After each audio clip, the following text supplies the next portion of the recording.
Hello, everyone, and welcome to episode 76 of the Dear Herbalist podcast titled A.D.H.D Agitation, Distraction, Hyperexcitability, and Dysregulation.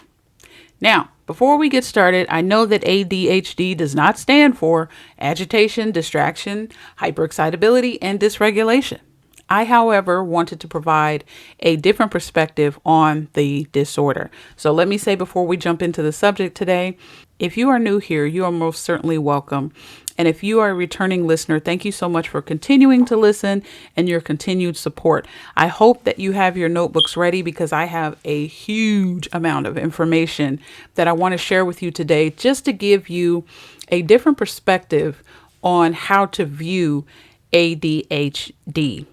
Now, in my research, I came across this book titled The Pathology of Emotions, and this is by a Dr. Charles Féré.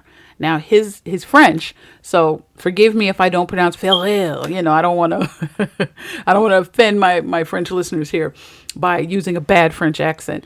But he was a prominent French neurologist and psychologist who lived from 1852 to 1907.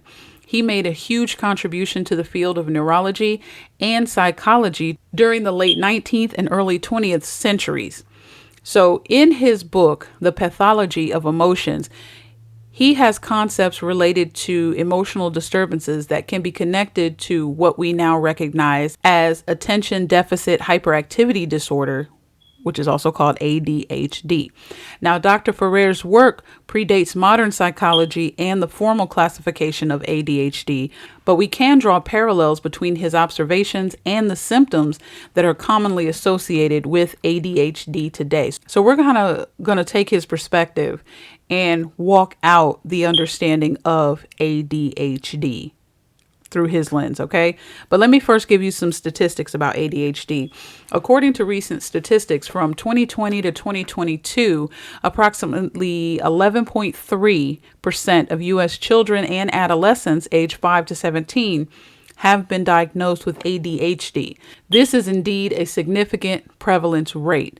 A more recent national study conducted in 2022 highlighted that about 1 in 9 children in the United States is diagnosed with ADHD, marking it as a growing public health concern.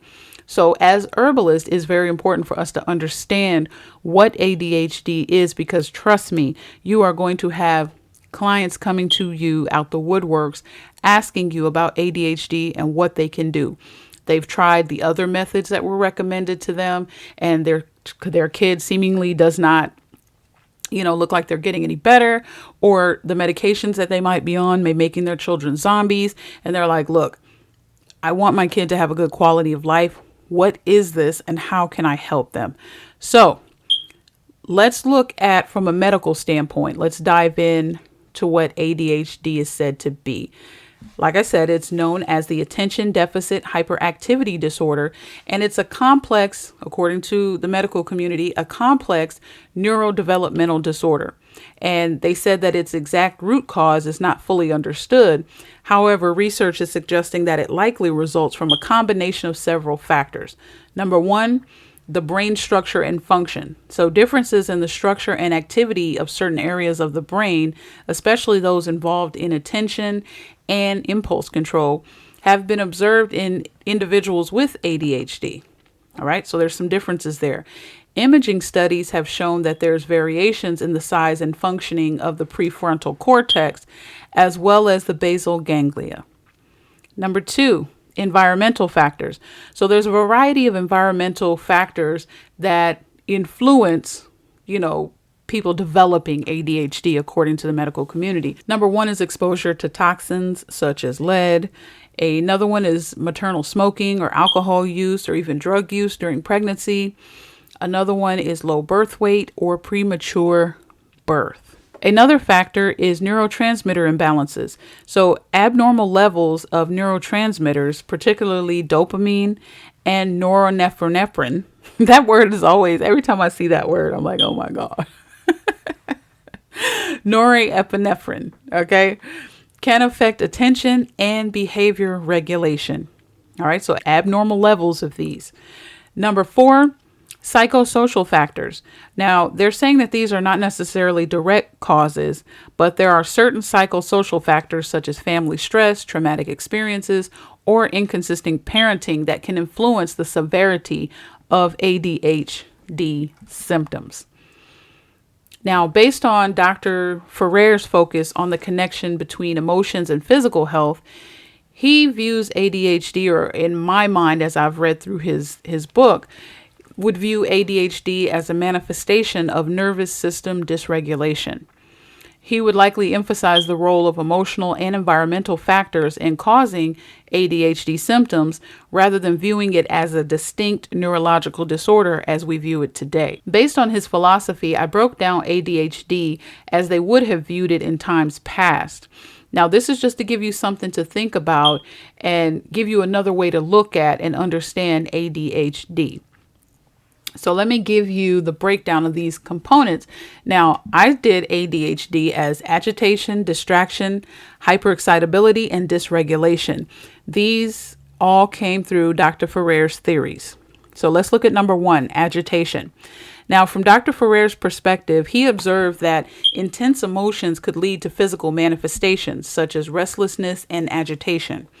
Emotional turmoil can cause a person to feel constantly on edge, or they're unable to settle down.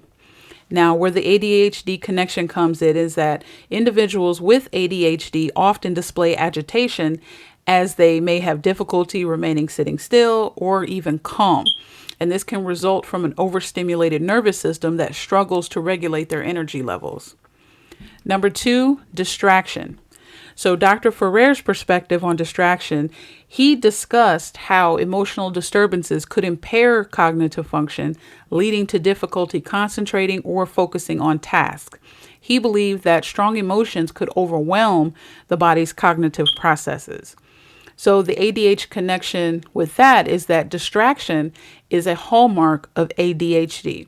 And this is where individuals may find it hard to focus on one task, often getting sidetracked by external stimuli or even unrelated thoughts, reflecting a disconnection between emotional and cognitive regulation. Number 3, hyperexcitability. Dr. Féré's perspective on hyperexcitability and ADHD, he noted that emotional intensity could lead to increased excitability and heightened responses to stimuli, suggesting a relationship between emotional state as well as your physical reactivity, how you're reacting to what emotions you feel.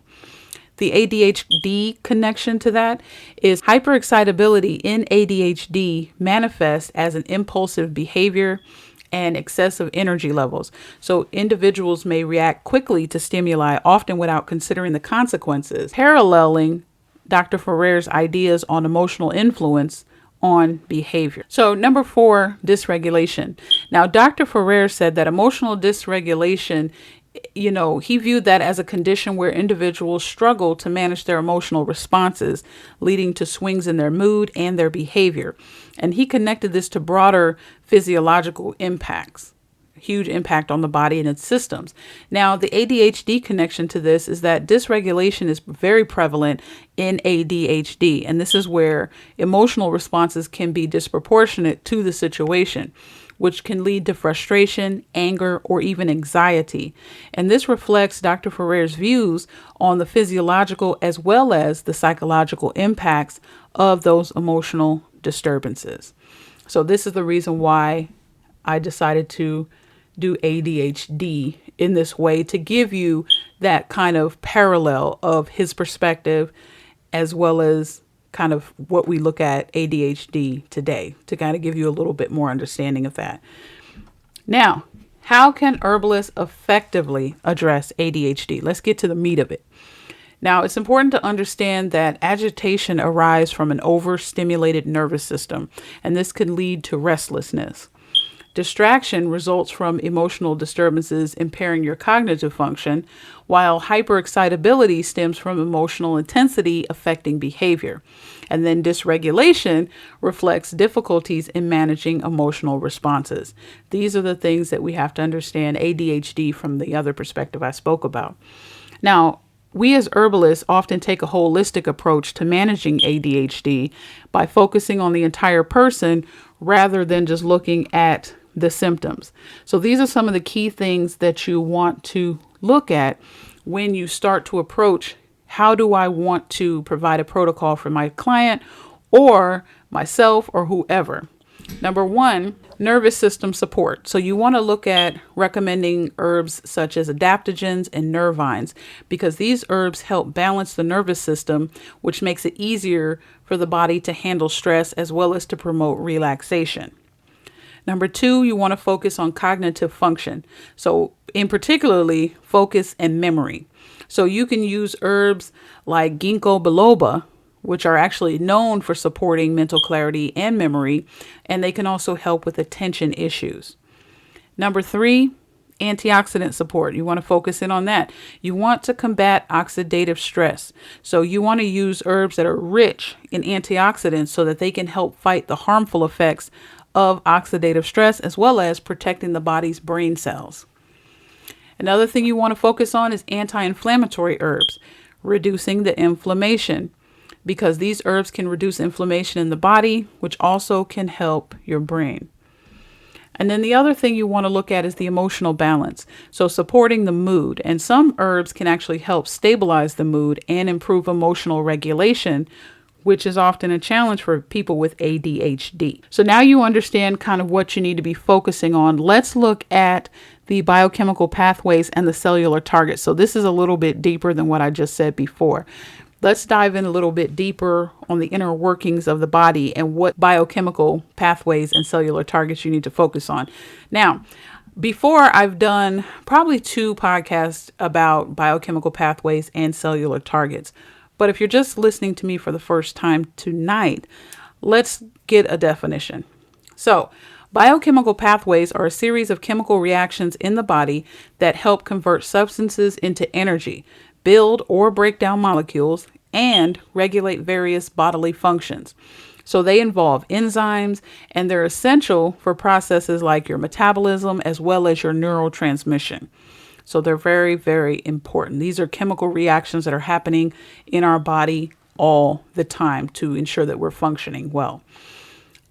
Cellular targets are specific molecules or structures within our cells, such as proteins, receptors, or enzymes, and they actually interact with whatever drug, hormones, or other products or signals. And so by binding to these targets, they can influence how the cell behaves, and it affects the processes like growth and communication and function.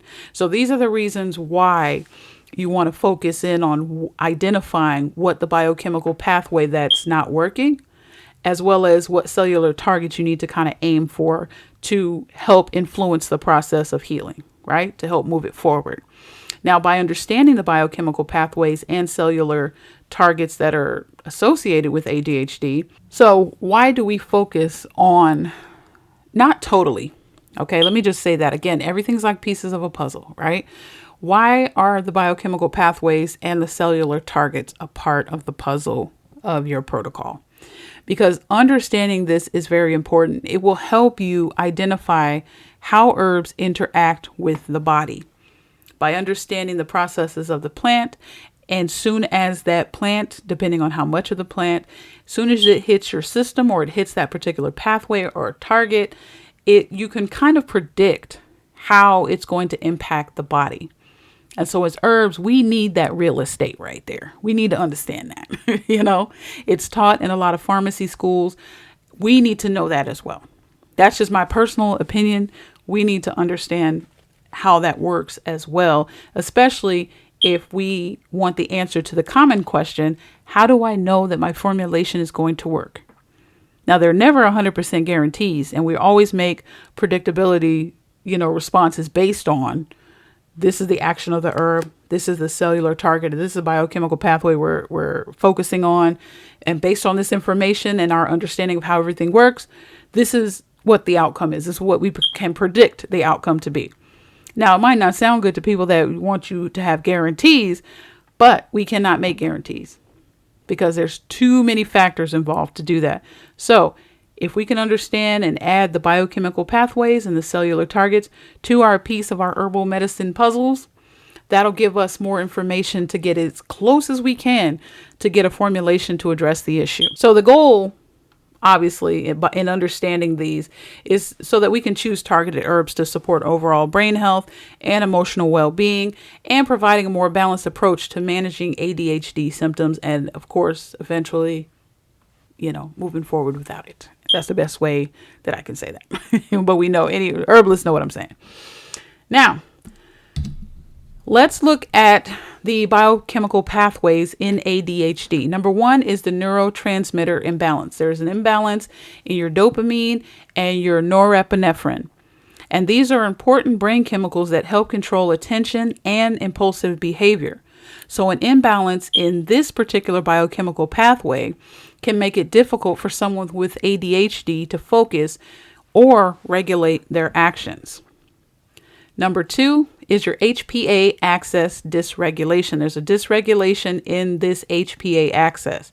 Now, where this comes into play is at your cortisol levels. So the HPA axis helps manage the body's response to stress. In ADHD, there may be some changes in the cortisol, which is a stress hormone. Okay, so there may be some changes in your cortisol levels, which can affect how your body even reacts to stress. And third, the third biochemical pathway is your autonomic nervous system. There's an imbalance there. And where that comes into play is your heart rate and arousal. So this system controls automatic functions like your heart rate, right? And an imbalance may lead to issues on how alert or relaxed a person may feel, and this impacts their ability to focus. So let's look at the cellular targets. And these cellular targets are involved in ADHD. Number one is your dopamine receptors. Okay, that's your D2 and your D4 receptors. These receptors are critical for regulating mood, attention, and impulse control. So imbalances or dysfunction in these receptors are often associated with ADHD. Another cellular target is your norepinephrine receptors, and that's your alpha-2 adrenergic receptors. These receptors help regulate attention and arousal. So any alterations in your norepinephrine signaling can impact focus and hyperactivity. Number three is your serotonin receptors. So that's your 5-HT receptors, and serotonin plays a role in mood regulation and impulse control. Any variations in your serotonin signaling can contribute to emotional dysregulation in ADHD. Number four is your neurotrophic factors. So that is, and this is a cellular target, okay? We're looking at brain-derived neurotrophic factor, right? Which is BDNF. This factor supports neuron growth and survival. So any changes in your BDNF, okay, I'm gonna use the abbreviation. Any changes in these levels can affect your cognitive function as well as your ability to regulate your emotions. Number five is your cyclic AMP. This is an important signaling molecule in cells that mediates the effects of your neurotransmitters. So if there's any dysregulation in your CAMP, okay, signaling pathways, this can influence attention as well as your behavior. Another one, and the final one, okay, is your ion channels. So your sodium and your calcium channels. These channels regulate neuronal excitability and neurotransmitter release. So any type of abnormalities in these areas can lead to increased impulsivity and hyperactivity. So when you are looking at formulation and what you need the plants to do, these are the targets and the things that you need to focus on. Understand where the imbalances are and see if you need an herb to speed up a process that has slowed down or slow down a process that has overacted. That is the strategy in looking at your cellular targets as well as your biochemical pathways. What is this process doing? And in the body, it's either going too fast or building too much or producing too much of something, or there's a deficiency somewhere. So that's what you have to ask yourself. And depending on where it is, okay, that will let you know, okay, this is the type of action that I need from the herb to be able to act upon this particular channel or this particular target of the body. And this is what I needed to do. I needed to decrease this, or I needed to increase something or build more of. So that's how you have to look at it. Now, let me give you a step-by-step approach really quickly if I can. For herbalists that are working with people, including children, with ADHD. Now, like I said before, we should consider a holistic perspective using the knowledge of the biochemical pathways as well as the cellular markers or targets, I should say, into your formulations. Now, formulating herbal blends that target multiple pathways in addition to dietary and lifestyle considerations and modifications, this can provide a more comprehensive approach to addressing ADHD. Okay, it's not a one size fits all, and you can't just come at it from one angle. You got to come at it from multiple angles. Because if you remember what I said before about ADHD and how it targets the body and what's going on with the body, it's not just hitting it from one angle, it's hitting it from multiple different ways. And so because of that, our approach has to be the same. We have to hit this issue from multiple different ways. We have to do the herbs. We have to do the diet. We have to try to get rid of the stress. We have to modify our lifestyles. It's a multiple strategy and plan that you need to do in order to address this multiple variety layered issue. Okay, so let's do a step-by-step approach. Number one, assessment and understanding. So gather as much information as you can. Make sure you're conducting a thorough assessment of your client. Okay, what their symptoms are, their medical history, dietary habits, lifestyle factors, however necessary. And if you have a child, if they're not your own, make sure the parents are involved. I don't know what's going on out here, but I do not subscribe to sitting and talking to kids by themselves without parents involved. I'm just not. Unless you are doing an investigation for social services, right? Other than that, you get into some sticky water when you start pulling kids to the side and asking questions. All right. Now, also a part of your assessment, that was just a side note, but another piece of your assessment is identify triggers. So note any environmental or psychological triggers that could exacerbate any type of symptoms, such as specific food, stressors, routines. Is it loud noises? Is it certain smells? Add all of that to your information. Again, we are detectives as herbalists. I think that's the fun part about what we do. We're detectives. We put puzzles together. It's really interesting when you look at it and can appreciate it.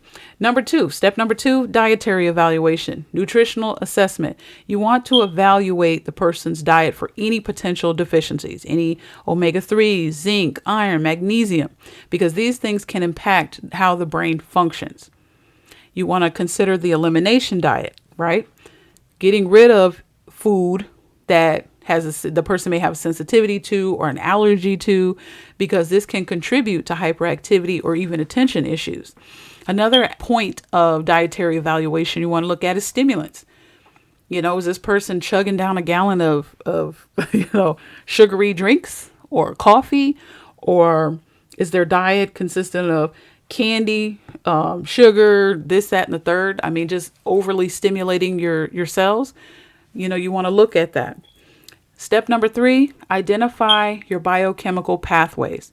So you want to focus on the key pathways. Determine which neurotransmitter pathways, dopamine, norepinephrine, serotonin, GABA. Determine which neurotransmitter pathways may be imbalanced based on the symptoms. Then you also want to consider inflammation as well as oxidative stress. So assess for any signs of neuroinflammation or oxidative stress that could affect brain health. Now, when it comes to neuroinflammation, that may be a process, right? Or an assessment that may need to be done by a medical person, right? If you don't have the capabilities to look for those signs. But also look at the oxidative stress as well, because that does impact your brain health. Now, let's look at some key actions for herbal formulation in ADHD.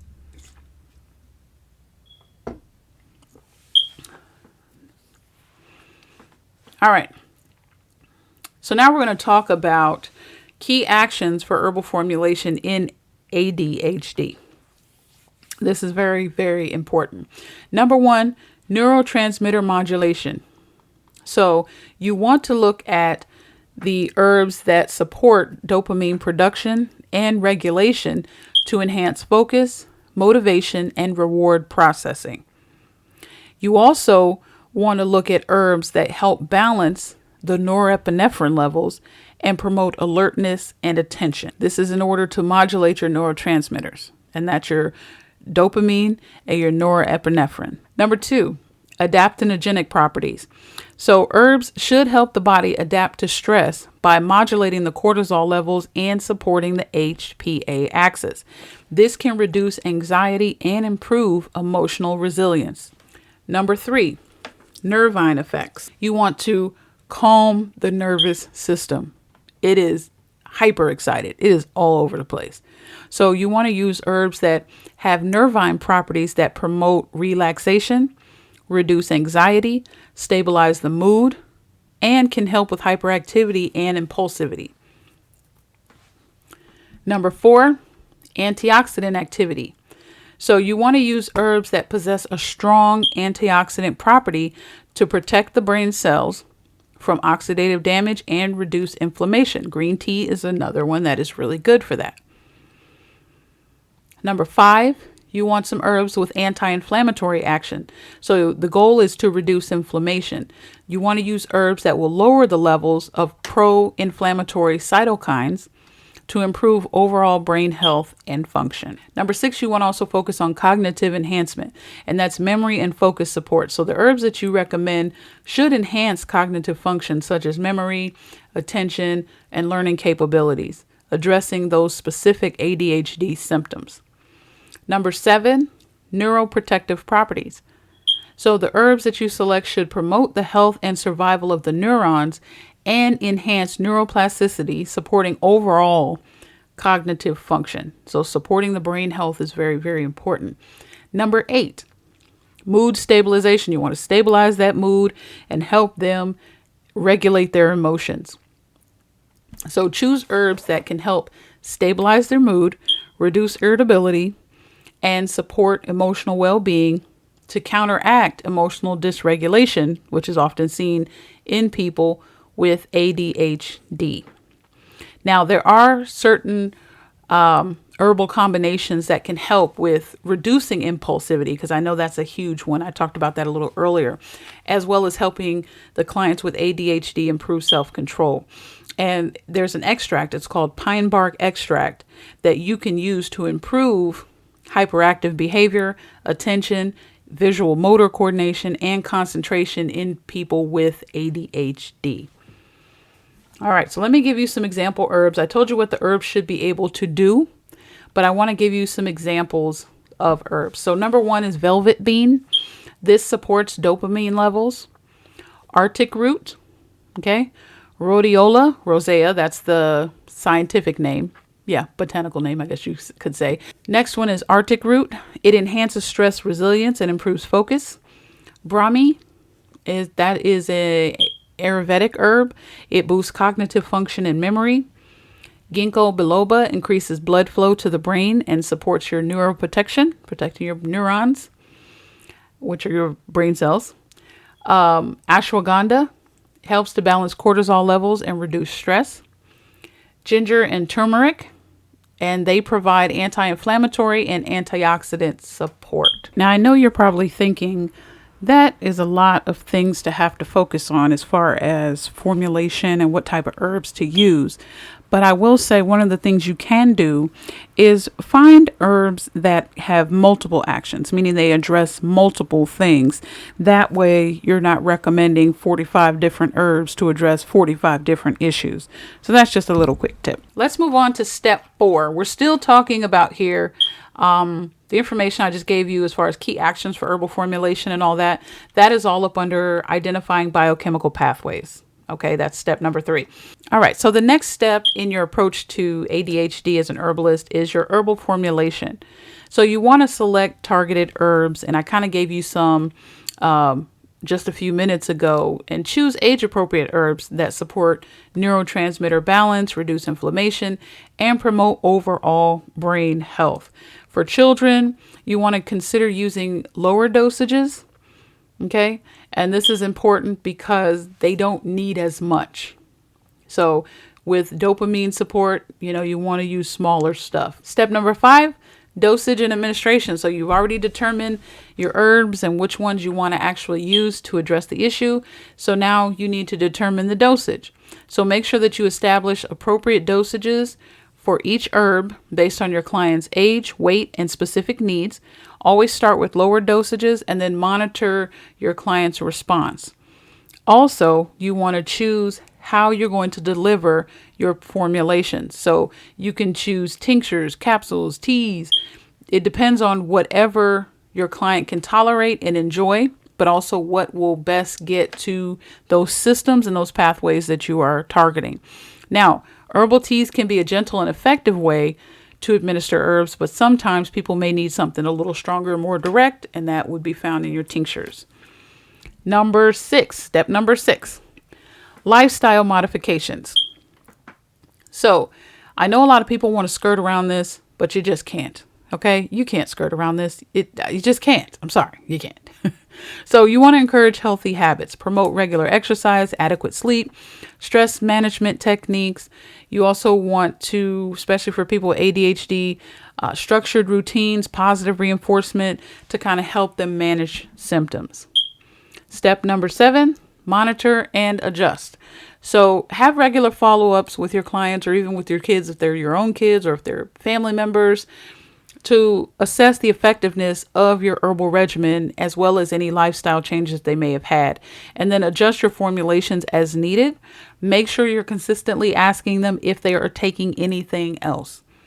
Okay, and be cautious about what you recommend because you never know if they try to hide it from you, don't want to tell you what they're taking, and then some negative interactions can occur. So be careful with that. And then step number 8, educate the family. Always educate your clients, educate the kids, whoever you're dealing with. Provide age-appropriate information about ADHD, how herbs can help, what does it look like as far as holistic management and these type of things, and involve them in the process. Okay. And if we can, we always try to work alongside other professionals. Okay. To ensure that our clients are getting a comprehensive as well as coordinated approach to getting better. So in this episode, we talked about ADHD and looked at it from a unique lens. We dived into the historical perspectives of Dr. Charles Féré and how his insights on emotional disturbances can relate to modern understandings of the disorder. We discussed the complexities of ADHD, including its biochemical pathways and cellular targets, emphasizing the importance of a holistic approach in managing symptoms. So thank you so much for joining me tonight. I pray that this information has helped you. Send it to anyone whom you feel this might help. Please like, share, and subscribe. Follow me on all my social media channels. And until next time, family, I'm out.